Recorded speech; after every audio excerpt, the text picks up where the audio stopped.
My soul's got a shepherd in the valley, and I shall.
Welcome back to my channel. This is me, Nelly, and I hope you guys like that montage.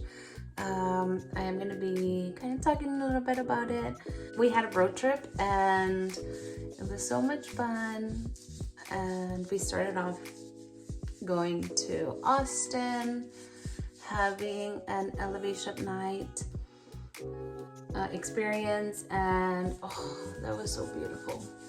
If you guys like Elevation and Pastor Stephen Furtick and his whole family, their music, I definitely suggest to go and experience that, and not only like have a great experience, but you're gonna come out with your Holy Spirit being lit up and being fed.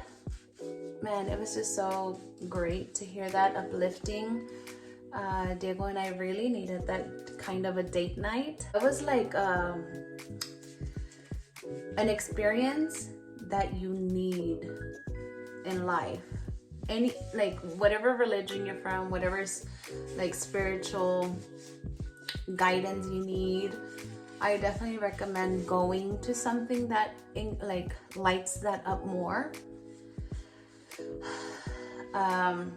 And that was one of our date nights in Austin, and it was awesome in that way. But Victoria did get sick from then until we came back from our road trip. Actually, big shout out to my mother-in-law, because she did go on the road trip with us to Austin just to watch the kids, while Diego and I enjoyed our date night at Elevation Night. So thank you for that, Diane. Stayed there the whole night, left the next morning, and made our way to Waco. There we stopped at Magnolia's, and we always like to go to Magnolia's. We actually just bought this candle and it smells really good. It's called Fresh Start.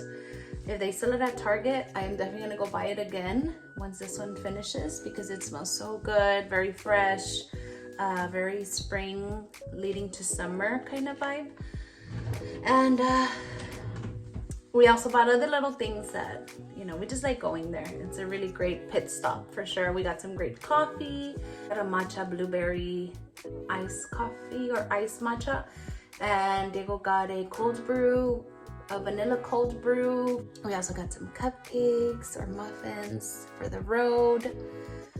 And we kept on going to Dallas. We landed in the late afternoon, stayed there, and that's when Victoria got really, really sick. This was day 2, and we had to just stay in and take care of her because the following day we were gonna make our way to check into that other hotel. And yeah, like this, I think that day was one of the longest days and the most stressful day for me and Diego. We had several accidents happening. Victoria was sick, like it was stressful, and we still had to make our way to the lodge, but we made it through. I think we needed that elevation night to like give us the patience to make it through and like last for the following day because that day was long. We went to the aquarium, that was fun. And then from there we went straight to the hotel, and as you guys saw, it's a lodge, and I really recommend you guys going to that hotel. It's super cool. There's like a whole aquatic playground. It was pretty fun. They had toboganes, they had everything, and I really liked it. They also have like an arcade, they have a restaurant in there, like buffet style. They have activities for the kids all day, like arts and crafts, some shows, dance parties at nighttime, like at 9 p.m. And they put music, like hardcore music, so it was pretty fun. And it's all cash free or cashless, I don't know how to say it, but you just have to pay either with your card, or they actually give you your room key, which is to get you into the aquatic side. It's to get you into anywhere. That can also be for, let's say you can charge stuff in there and just charge it to your room number, things like that. I like that part because, you know, sometimes it's hard to carry cash, especially when you're like in the aquatic side of it, or even just carrying your wallet and things like that. You just can be like, here, just charge it to my room. One day we spent there with my nephew, had a whole aquatic day. His birthday party was there. That was so much fun. We obviously went back into the hotel, took a little rest, and we'll go back out. But we literally just stayed in the lodge. They also do have a whole wizard theme, which I thought that was fun, you know, because I love Harry Potter. I love Lord of the Rings, like, so you have to buy a wand. That wand is expensive. And then you have to buy something that attaches that wand, which is like a stone or whatnot. Like, you have to pay for the game to play the game, and the game is throughout the whole hotel. So you're like on a quest and you're going, and it was fun, but it's very tiring. If you are gonna do that, start from day 1 when you get there and make your way like to each level. But just like I said, each level you do have to pay like 20 bucks or 16 bucks. I'm not too sure on the prices, but you do have to pay to keep on going. On our way back home, we stopped at a Buc-ee's. Next, I'm gonna do this Mara Badusky glycolic toner. I try not to use this as much because it is a little strong sometimes for my skin. But it really does help clean this out.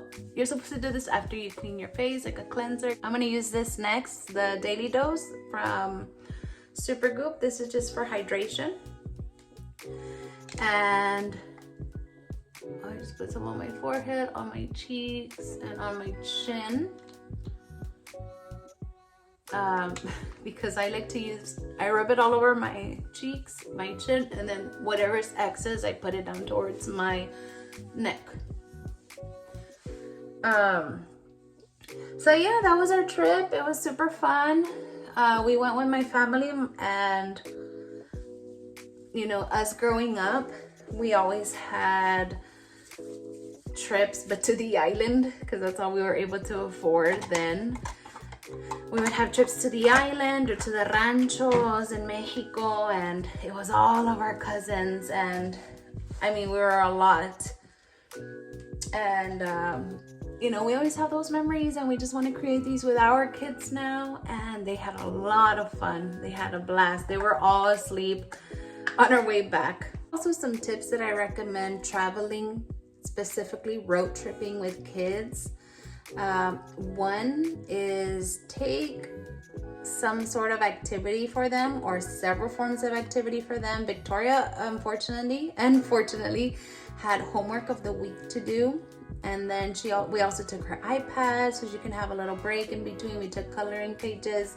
Most of the time though, she was sleeping because, how I mentioned, she was sick. So that's another tip.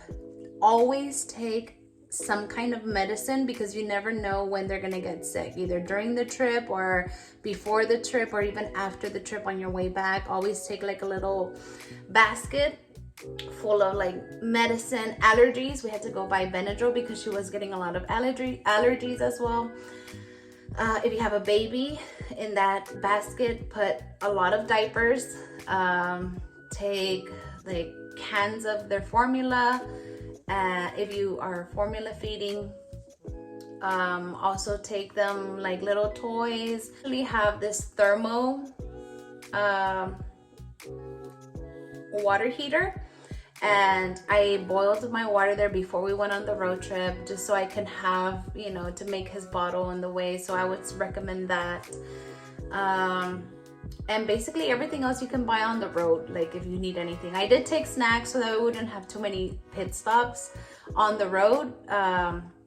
And that's for your kids. The second thing is take your time to your destination. Like have little pit stops, like either if you're here in Texas, for example, make your way from wherever you're at to the next big city. Like with us, it was either San Antonio or Austin. We were gonna stop by San Antonio, but our kids were asleep, so we're like, let's keep on driving that extra hour until they wake up. The third tip would be like have activities in those cities as well, like for your kids, or even like a cute little date night for all of you guys. But yeah, like we always go to either museums, aquariums, zoos, places like Magnolia, like in Waco, like attraction places of that. I finished the book, The Last Thing He Told Me, and it was pretty good. The way it ended was pretty good. Anyways, this is the end of this video. I hope you guys enjoyed it. I hope I'm encouraging you guys to take a family road trip, because that can be hard, but try to enjoy it as much as you can. And there are going to be some, you know, downfalls on it, but don't try to get into your head too much, and just try to move on, you know.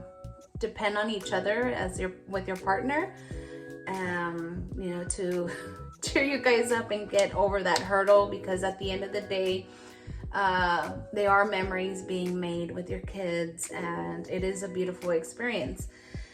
I also hope I encourage you guys to read. This is like a big hobby of mine that I've been having for, I would say, about a year or so. I started off, like how I mentioned in my previous video, with Ms. Holly Furtick, but now I've just been picking it up again because I kind of slacked off on reading, and then I picked it up again. This is my second book this month. Can you guys believe that? This is my second book this month that I read. This, I did pick it up on the road over there when we got to Dallas. I was like, I need to read. And I picked this book up, and this is how much I read, like just on the road. But anyways, I love to read, and I feel like that's something that school got me into, because when I was studying for psychology, we had to read textbooks, and I would, you know, I got used to reading. But now this is more for pleasure. It's super fun. And I hope you guys get into something like that, whether it's painting or whether it's reading a book, something artistic. And I hope you guys have a blessed weekend, and we'll see you on the next one. Blessings. I do recommend you reading that book, but I just bought a new one, and this is by an author named Colleen Hoover. She's super popular on social media, specifically TikTok. I didn't want to go for that typical, the ones that they recommend, the one that I think it ends with us, or it starts with us, or something like that. That one's super popular on TikTok. And I had all of them, and I was reading the summaries in the back, and I think this one is the one that intrigued me the most. It's called Confess, and I'm about halfway done, and I really like it. It's so mysterious. It's so like entertaining. It's sexy. It's romantic, a little romantic, but mysterious. And each character has like their own dark story, so it makes it even more intriguing. I kind of sneak peeked at the end, and I got like, oh, because supposedly this book started with somebody dying in the beginning, and then I read at the end, like the one sentence that I read, that person comes back, and I was like, I closed it, and I'm like, no, you have to finish reading it, because I don't like to ruin the ending. I like to read it and like start going like feeling all of the, you know, where the book is making you go. I like to read as it is, like from beginning to the end. But I don't know why, I just wanted to peek at the end, and where I read it at, I was kind of like, wait, what? I thought that person was dead, you know. Anyways, so far this book is even better than the other one that I was reading, and it does have pictures. The theme of this is this girl moves back to Texas, and she is dating this guy that's an artist, literally like a painter, and his warehouse, or like his shop, like art shop, random people go, they write down a confession, they leave it there. It's like going to church, right? But you just leave it there, something that nobody knows, like a confession, dark secrets. They leave them there, and what that artist does, he picks them up, reads them, and starts painting according to, you know, like getting inspired by the confession. So that was pretty cool, because they actually use real confessions in the book, like of real people, not just like, you know, made up from the author. No, they were real confessions. So you're like, when you read them, you're like, damn. But si les gusta el chisme, I'm kidding. No, but if you do like to hear, you know, like, I mean, everybody likes to hear things, and you get like, oh my goodness, you know, like, pero si les gusta el chisme, some of these confessions are kind of like dark and like scary and real, obviously, but I definitely recommend this book so far. Confess by Miss Colleen Hoover. Anyway.